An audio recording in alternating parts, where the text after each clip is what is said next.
नमस्कार, मी श्वेता अंकले. तरुण भारत न्यूज बुलेटिनमध्ये आपल्या सर्वांचे स्वागत. आता पाहूयात ठळक घडामोडी. गोवा बेळगाव महामार्गावरील रामनगर नजीकच्या अस्तुली येथे गोव्याहून हुबळीकडे येणारी इनोव्हा कार आणि हुबळीहून गोव्याकडे जाणारी रेनॉल्ड क्विड कार यांच्यामध्ये समोरासमोर भीषण अपघात झाला. या अपघातात रेनॉल्ड क्विड कारमधील रुद्रय्या शिवन्नावर वय 77, जे चालकाच्या शेजारी बसले होते, यांचा जागीच मृत्यू झाला असून ते वाहनात अडकून पडले होते. कारच्या मागील सीटवर बसलेल्या रेणुका हिरेमठ वय 60 या गंभीर जखमी झाल्यानंतर रामनगर रुग्णालयात उपचारादरम्यान त्यांचाही मृत्यू झाला. या अपघातात चालक शिवराज शिवन्नावर वय 28 आणि बसव्वा शिवन्नावर वय 70 हे दोघे गंभीर जखमी झाले असून त्यांना प्रथम रामनगर सरकारी रुग्णालयात प्राथमिक उपचार देऊन पुढील उपचारांसाठी बेळगाव येथे हलवण्यात आले आहे. मृत व जखमी सर्वजण मूळचे लक्ष्मेश्वर येथील असून सध्या फोंडा गोवा येथे वास्तव्यास होते. ते गोव्यात 3 दिवसांच्या टूरनंतर पुन्हा हुबळीकडे परतत असताना हा अपघात झाल्याची माहिती देण्यात आली.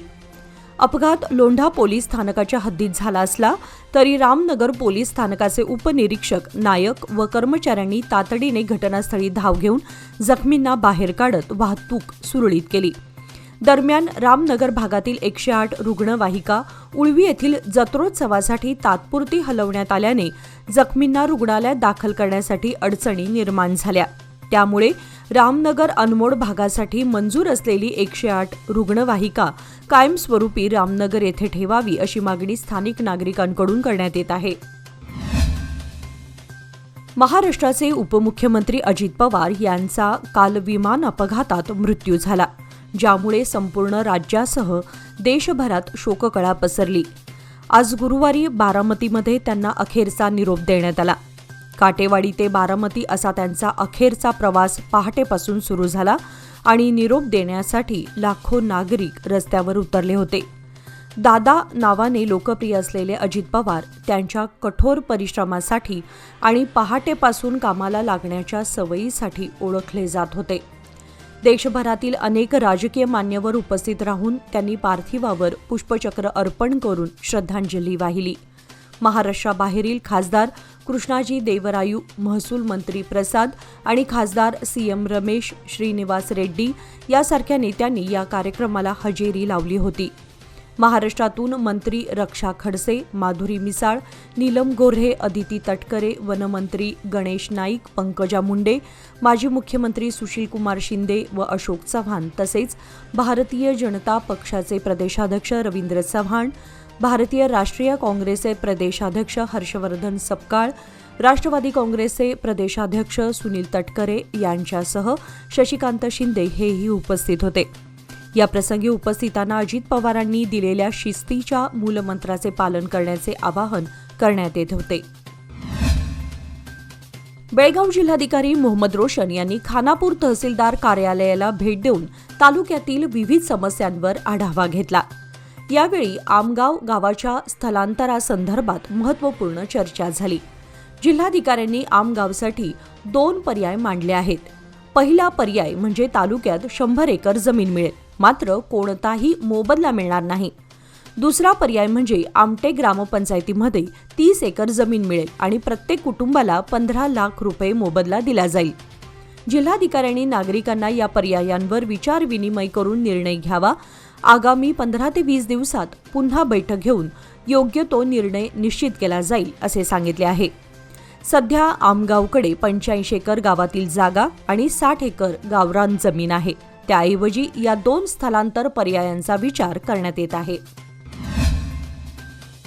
कर्नाटक राज्य रयत संघ व हसिरू सेनेचे राज्याध्यक्ष गणेश इळीगार यांनी शेतकऱ्यांना अखंड व मोफत वीज पुरवठा न केल्यास सीमा भागात उग्र आंदोलन छेडण्यात येईल असा इशारा दिलाय. आज सदलगा येथील छत्रपती शिवाजी महाराज चौकामध्ये या संघटनेच्या वतीने आंदोलन पार पडले. 2018 मध्ये अक्रम सक्रम योजनेतून वीज जोडणी मिळालेल्या शेतकऱ्यांवर हेस्कॉमकडून वसुली केली जात असल्याचा आरोप करण्यात आला. शेतकऱ्यांनी वीज जोडणी खर्चाची वसुली थांबवावी आणि विनाशुल्क ट्रान्सफॉर्मर बसवावे अशी मागणी केली. आंदोलनात अखंड वीज पुरवठा, नवीन वीज जोडणीसाठी लाच थांबवणे आणि घराघरात स्मार्ट मीटर बसवू नयेत अशा मागण्याही समोर आल्या. हेस्कॉमचे सहाय्यक कार्यकारी अभियंता बी.व्ही. पुजारी घटनास्थळी भेट देऊन शेतकऱ्यांचे निवेदन स्वीकारले आणि वरिष्ठ अधिकाऱ्यांपर्यंत पोहोचवण्याचे आश्वासन दिले.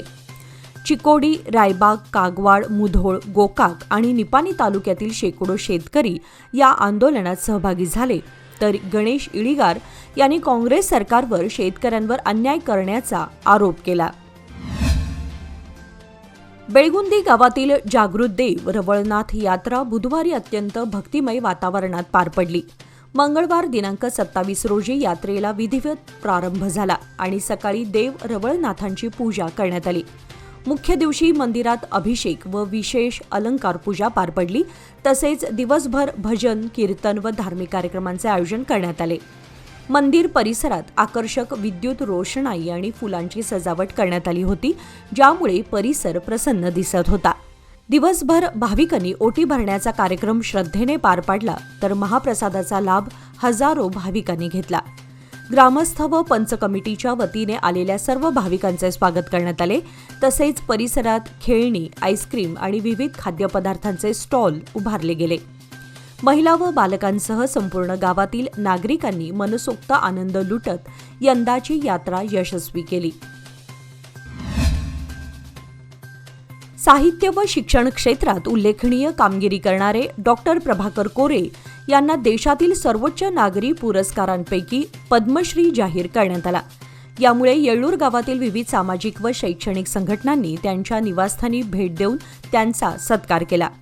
डॉक्टर कोरे यांनी येळ्ळूरजवळ केएलई चॅरिटेबल हॉस्पिटल उभारून बेळगाव, खानापूर परिसरातील गरीब नागरिकांना वैद्यकीय सुविधा उपलब्ध करून दिल्या. त्याचबरोबर त्यांनी स्थानिक लोकांना रोजगाराच्या संधी उपलब्ध करून दिल्या आणि ग्रामीण विद्यार्थ्यांसाठी उत्तम शिक्षणाची व्यवस्था केली. केएलई संस्थेद्वारे त्यांनी वैद्यकीय, तांत्रिक व अभियांत्रिकी क्षेत्रामध्ये शिक्षण संस्था उभारून बेळगावचं नाव देश-विदेशात नावारूपास आणलं आहे. त्यांच्या या समाजकल्याण, मानवतावादी देशकार्याची नोंद घेऊन मानाचा, प्रतिष्ठेचा पद्मश्री पुरस्कार जाहीर झाला आहे. याचा आम्हा येळ्ळूर वासियांना रास्त अभिमान वाटतो आहे, असे उद्गार महाराष्ट्र हायस्कूल येळ्ळूरचे मुख्याध्यापक बबन कानशिडे यांनी सत्कारप्रसंगी काढले. येळ्ळूर गावचे सेवानिवृत्त क्रीडा अधिकारी, येळ्ळूर विभाग महाराष्ट्र एकीकरण समितीचे अध्यक्ष विलास घाडी, माजी तालुका पंचायत सदस्य रावजी पाटील, माजी ग्रामपंचायत अध्यक्ष सतीश पाटील, नवहिंदचे अध्यक्ष नारायण गोरे, सन्मित्र सोसायटीचे चेअरमन राजकुमार पाटील, सैनिक सोसायटीचे चेअरमन परशुराम घाडी, येळ्ळूर विभाग महाराष्ट्र एकीकरण समितीचे माजी अध्यक्ष शांताराम कुगजी यांनी डॉक्टर प्रभाकर कोरे यांचा शाल व पुष्पगुच्छ देऊन सत्कार केला. यावेळी समितीचे कार्याध्यक्ष, ग्रामपंचायत सदस्य तसेच अनेक उद्योजक, मुख्याध्यापक आणि कार्यकर्ते उपस्थित होते. बेळगाव तालुक्यातील कंगराळी बुद्रुक गावातील जलजीवन मिशन आणि पेवर्स बसवण्याचं काम सुरू असलं तरी विकासाऐवजी नागरिकांचे हाल वाढलेत. गावातील मुख्य रस्ता दोन्ही बाजूंनी खोदलेला असल्यानं मागील 1 महिन्यापासून रस्त्याची अवस्था अत्यंत बिकट बनली आहे. या अपूर्ण कामामुळे दैनंदिन जीवन प्रभावित झालं असून गावात येणारी बस सेवा ठप्प झाली आहे. विद्यार्थ्यांना शाळेत जाण्यासाठी यमुनापूरपर्यंत पायी चालत जावं लागत असून अनेक विद्यार्थी वेळेमध्ये पोहोचू शकत नाहीत. शाहूनगरकडून येणारी बस थेट गावात न येता तलाव परिसरात वळते, ज्यामुळे ज्येष्ठ नागरिक, महिला आणि विद्यार्थ्यांना मोठा त्रास सहन करावा लागतो. नागरिकांचं म्हणणं आहे की विकास कामे आवश्यक असली तरी ती वेळेत आणि नियोजनबद्धरित्या पूर्ण होणं महत्त्वाचं असतं. कंगराळी बुद्रुकच्या ग्रामस्थांनी संबंधित यंत्रणांकडे तातडीने हस्तक्षेप करून रस्त्याचं काम पूर्ण करणं आणि बंद असलेली बस सेवा पुन्हा सुरू करण्याची मागणी केली आहे. खानापूर रोडवरील कॅम्प बेळगाव परिसरात राहणाऱ्या एका शिक्षिकेच्या घरातून सुमारे 15 लाख रुपये किमतीचे सोन्याचे दागिने चोरीला गेल्याची घटना उघडकीस आली आहे. या प्रकरणी बुधवारी कॅम्प पोलीस स्थानकात गुन्हा दाखल करण्यात आला आहे. सिलिन डिसोजा यांनी फिर्याद दिली असून त्यांच्या घरी घरकामासाठी येणाऱ्या कामाक्षी नामक महिलेवर चोरीचा संशय व्यक्त करण्यात आलाय. 5 जुलै 2025 रोजी सकाळी 9 वाजल्यापासून 27 जानेवारी 2026 रोजी सायंकाळी 6 वाजेपर्यंतच्या कालावधीमध्ये ही चोरी झाल्याचं फिर्यादीत नमूद आहे. चोरीस गेलेल्या दागिन्यांची एकूण किंमत सुमारे 15,04,000 रुपये असून त्यात अंदाजे 94 ग्रॅम वजनाच्या सोन्याच्या बांगड्यांचा समावेश आहे.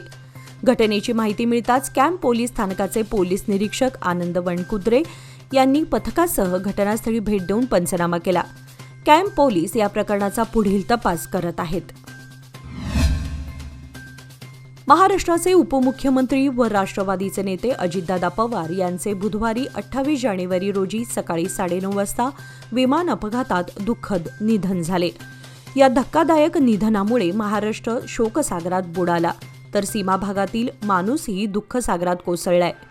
आज महाराष्ट्र एकीकरण युवा समिती सीमा भागच्या वतीने अजितदादा पवार यांना अध्यक्ष शुभम शेळके व पदाधिकाऱ्यांच्या हस्ते पुष्पहार देऊन भावपूर्ण श्रद्धांजली वाहण्यात आली. शुभम शेळके यांनी महाराष्ट्राच्या राजकारणातील दूरदृष्टी असलेला फटकळ पण प्रेमळ व कणखर नेता गमावल्याचं सांगितलं. कार्याध्यक्ष धनंजय पाटील यांनी त्यांचे निधन महाराष्ट्र आणि सीमावासियांसाठी प्रचंड नुकसान असल्याचं मत व्यक्त केलं. यावेळी सरचिटणीस मनोहर हुंद्रे, संजय बैलूरकर, अशोक घगवे, राजू पाटील, निलेश काकतकर, विश्वनाथ येळूरकर, अभिषेक कारेकर, अमर कडगावकर, चेतन खोटे, रोहित जाधव, ओमकार जाधव, साहिल तिनेकर आदी उपस्थित होते. उपस्थितांनी एकमताने अजितदादा पवार यांना त्यांच्या सेवाभावी कार्यासाठी आदरांजली वाहिली. बेळगाव जिल्हा पंचायतीचे मुख्य कार्यकारी अधिकारी राहुल शिंदे यांनी शिक्षकांसह शिक्षण खात्याच्या सर्व विभागातील अधिकाऱ्यांना 10वी परीक्षेचा निकाल सुधारण्यासाठी समन्वयाने प्रयत्न करण्याचे आवाहन केले. जिल्हा पंचायत कार्यालयाच्या सभागृहात 10वी परीक्षा निकाल सुधारणा विषयक व्हिडिओ संवाद आयोजित केला गेला. बैठकीस शाळा शिक्षण विभागातील जिल्हास्तरीय अधिकारी, सर्व माध्यमिक शाळांचे मुख्याध्यापक तसेच संबंधित अधिकारी उपस्थित होते. 10% कमी निकाल लागलेल्या माध्यमिक शाळांनी पुढील परीक्षांसाठी ठोस उपक्रम राबवावेत असे त्यांनी सांगितले. विद्यार्थ्यांची विशिष्ट विषयात प्रगती कमी असल्यास त्यांच्याकडे विशेष लक्ष देऊन अभ्यास सुधारावा असेही त्यांनी निर्देशित केले. तालुका पंचायत कार्यकारी अधिकारी व गट शिक्षणाधिकारी यांनी पूर्वतयारी परीक्षेत 20% कमी निकाल लागलेल्या शाळांना आठवड्यातून किमान एकदा भेट देऊन मार्गदर्शन करावे असेही सांगितले. आगामी 10वीच्या वार्षिक परीक्षेत कमी निकाल लागलेल्या सरकारी व खासगी शाळांवरील शिक्षक, मुख्याध्यापक व संबंधित अधिकाऱ्यांवर शिस्तभंगाची कारवाई होईल असाही इशारा देण्यात आलाय. T20 क्रिकेट आहे ना, मला जाम आवडतं. पण माझे पैसे इन्व्हेस्ट करताना मात्र मी गेल नाही तर गावस्करच बनतो. FD मध्ये नेहमी इन्व्हेस्ट करतो, कारण FD आहे तर स्टेडी आहे. लोकमान्य FD सोबत मिळवा best interest rate. Lokmanya FD आहे तर स्टेडी आहे. केंद्र सरकारने ग्रामीण रोजगार व उपजीविकेसाठी विकसित भारत गॅरंटी फॉर रोजगार अँड आजीविका मिशन ही नवीन योजना सुरू केली असून भाजप पदाधिकाऱ्यांकडून गावोगावी जनजागृती मोहीम राबवली जात आहे. या योजनेसाठी 60% निधी केंद्र सरकारकडून आणि 40% निधी राज्य सरकारकडून दिला जाणार असल्याची माहिती देण्यात आली आहे. पूर्वीच्या रोजगार हमी योजनेत 100 दिवस रोजगार मिळत होता, तर नव्या योजनेमध्ये 125 दिवस रोजगाराची तरतूद असल्याचा दावा करण्यात आलाय. मजुरांना दर आठवड्याला वेतन देणं बंधनकारक असून वेतन देण्यात विलंब झाल्यास व्याजासह नुकसान भरपाई देण्याची तरतूद असल्याचे सांगण्यात आले. ग्रामीण भागातील कामांची निवड पंचायत विकास अधिकारी, ग्रामपंचायत सदस्य आणि कामगार प्रतिनिधी यांच्या संयुक्त निर्णयाने केली जाणार आहे. दरम्यान कर्नाटक राज्य सरकार या योजनेला सहकार्य करत नसल्याचा आरोप भाजप नेते धनंजय जाधव यांनी केलाय.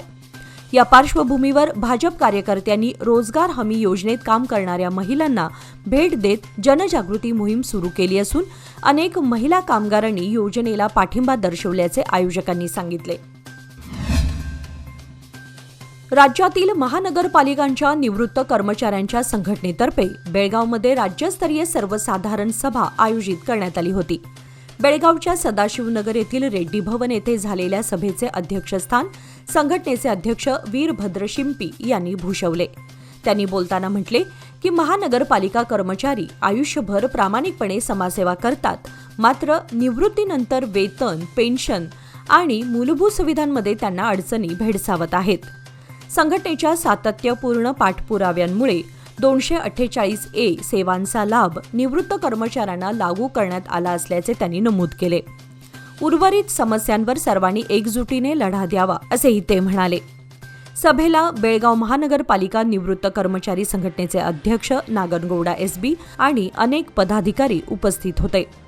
याच प्रसंगी उद्योजक विठ्ठल हेगडे, तारानाथ शेट्टी, मल्लिकार्जुन जगजंपी आणि NS चौगुले यांचा सत्कार करण्यात आला, तर राज्याच्या विविध भागातून आलेल्या सदस्यांनी मोठ्या संख्येने उपस्थिती लावली.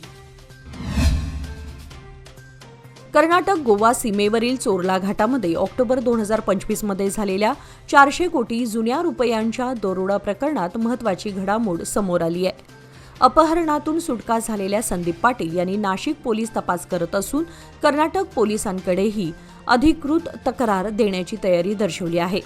पाटील यांनी सांगितले की बेळगाव पोलिसांनी दरोड्यासंदर्भात तक्रार दाखल करण्याचे आवाहन केल्यास त्यांनी कर्नाटक पोलिसांकडेही तक्रार केली जाईल.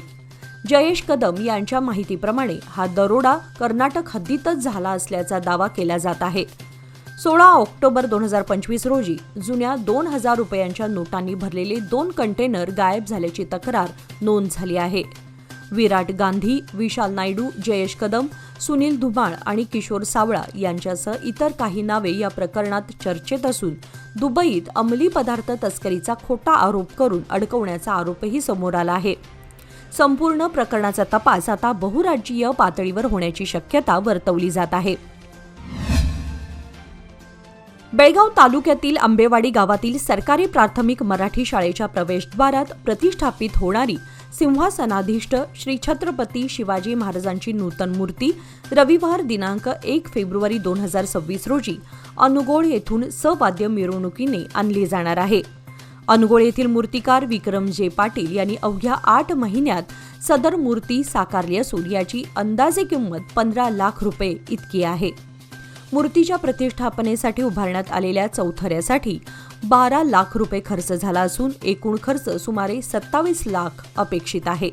मान्यवरांच्या हस्ते पूजन करून मिरवणुकीस प्रारंभ होणार असून कॅम्प, धर्मवीर संभाजी चौक, मिलिटरी गणपती मंदिर मार्गे ही मिरवणूक आंबेवाडीकडे येणार आहे. मिरवणुकीमध्ये ढोल पथक, पारंपरिक वेशभूषेतील युवक युवती, सजवलेले ट्रॅक्टर आणि शालेय विद्यार्थ्यांचे सजीव देखावे सादर होणार आहेत. गावाच्या प्रवेशद्वारामध्ये सुवासिनी महिलांकडून गंगा कलश पूजन केलं जाणार असून संपूर्ण गाव भगव्या पताका व रोषणाईने सजवण्यात येणार आहे.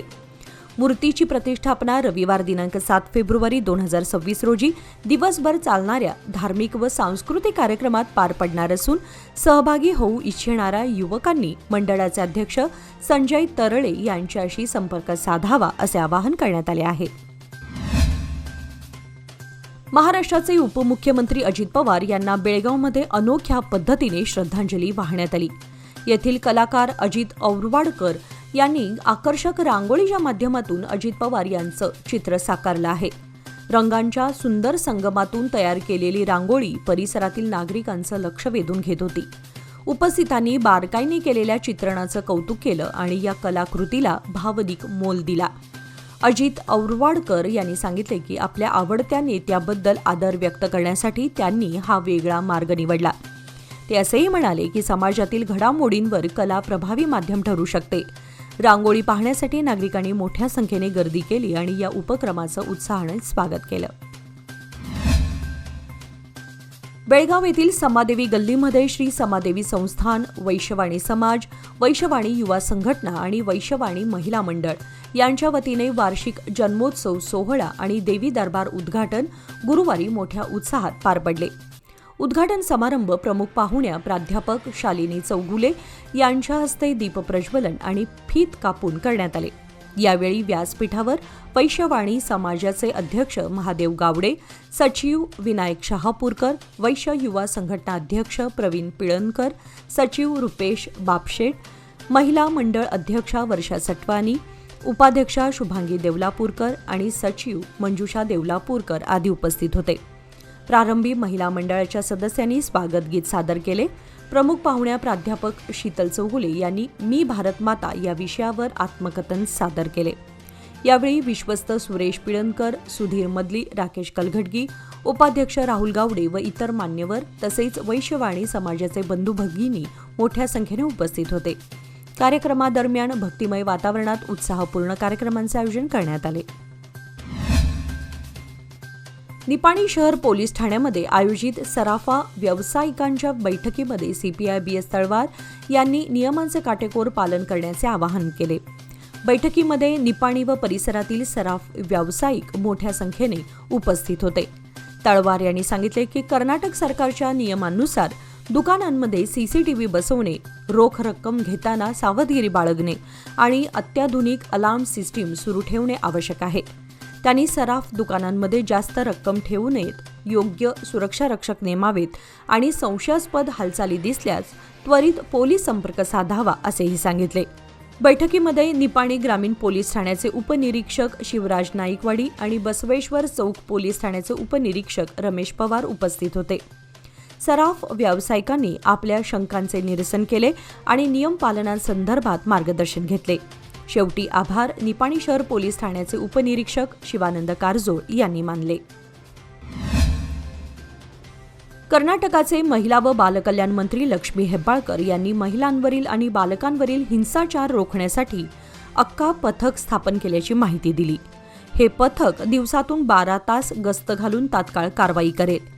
हिंसाचाराची तक्रार करणाऱ्यांची नावे गुप्त ठेवली जातील असेही मंत्री हेब्बाळकर यांनी सांगितले.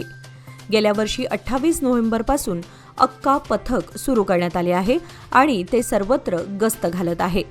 महिला व मुलांच्या सुरक्षेसाठी हेल्पलाईन क्रमांक 181 सुरू करण्यात आले असून पोलीस खात्याच्या 112 क्रमांकावरही संपर्क करता येईल. या हेल्पलाईनद्वारे तक्रारींना त्वरित प्रतिसाद दिला जाईल असे आश्वासनही मंत्र्यांनी दिले. मंगळूर उत्तरचे आमदार डॉक्टर भरत शेट्टी यांनी विधानसभेमध्ये या विषयावर प्रश्न विचारला, त्यावर मंत्री यांनी माहिती दिली. बेळगाव शहरातील जुन्या भाजी मार्केटजवळ मटका खेळत असलेल्या 2 जणांना पोलिसांनी अटक केली आहे. ही कारवाई मार्केट पोलिसांनी बुधवारी केली. अटक केलेल्यांमध्ये आसिफ नूर अहमद शेख वय 34 आणि सुनील शामराव जाधव वय 63 यांचा समावेश आहे.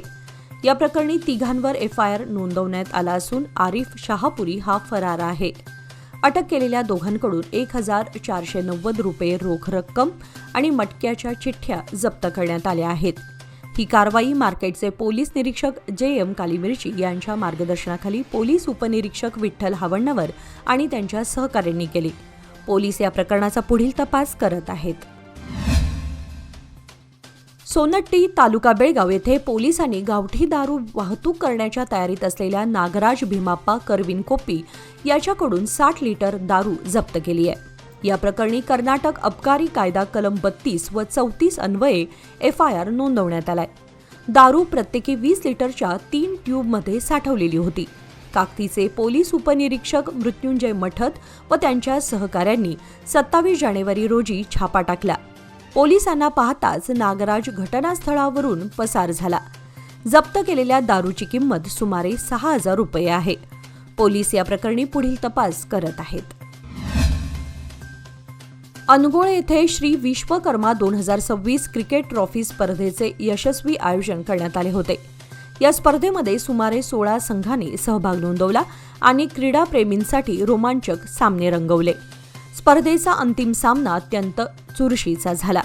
या स्पर्धेमध्ये MM कॉलेज संघाने उत्कृष्ट खेळाचे प्रदर्शन करत प्रथम क्रमांक पटकावला, तर संगोळी रायन्ना वॉरियर संघाने द्वितीय क्रमांक मिळवला. बक्षीस वितरण समारंभ श्री विश्वकर्मा मनुमय संस्था SPM रोड बेळगाव यांच्या वतीने पार पडला. संस्थेचे उपाध्यक्ष प्रभाकर सुतार आणि दिग्दर्शक यशवंत सुतार यांच्या हस्ते विजेत्या आणि उपविजेत्या संघांना ट्रॉफी प्रदान करण्यात आल्या. स्पर्धेमुळे परिसरात क्रीडामय वातावरण निर्माण झालं होतं. खेळाडूंच्या उत्कृष्ट कामगिरीचे उपस्थितांनी कौतुक केले.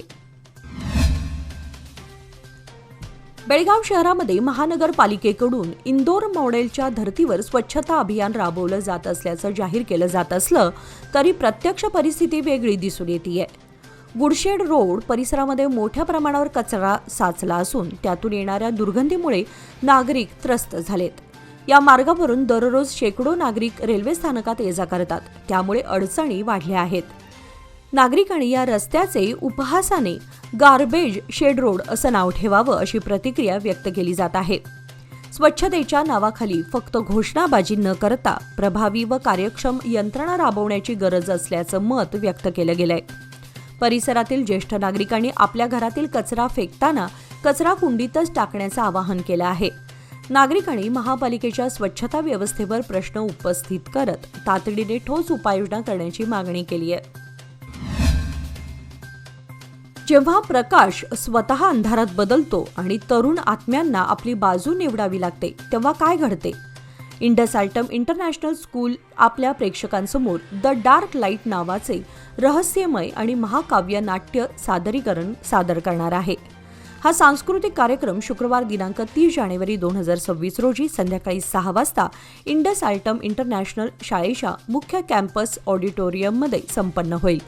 200 पेक्षा अधिक विद्यार्थी प्रेक्षकांना छाया आणि प्रकाशाच्या प्रवासातून घेऊन जातील, ज्यामध्ये 8 प्रभावशाली नृत्य सादरीकरणे असतील, जी चांगले व वाईट, नायक व खलनायक, रूपांतरण आणि मोक्ष या कथानकाचे रोमांचक दर्शन देतील. थेट वाद्यसंगीत, भावनिक गायन, नाट्यमय नृत्य सिद्धता आणि भव्य दृश्य प्रभावांसह हे कार्यक्रम महिन्यांच्या तयारीने सजवलेले आहे. मान्यवर पाहुण्यांमध्ये राजीव कौल, पीएससीचे अध्यक्ष विनय शेषगिरी, प्राचार्य डॉक्टर प्रसिद्धा श्रीकुमार आणि प्राचार्य नियुक्तीची सुश्री विजेता यांचा समावेश असेल. या नाट्याद्वारे अंधकार आणि प्रकाश यांच्यातील प्राचीन संघर्ष सजीव केला जाणार आहे.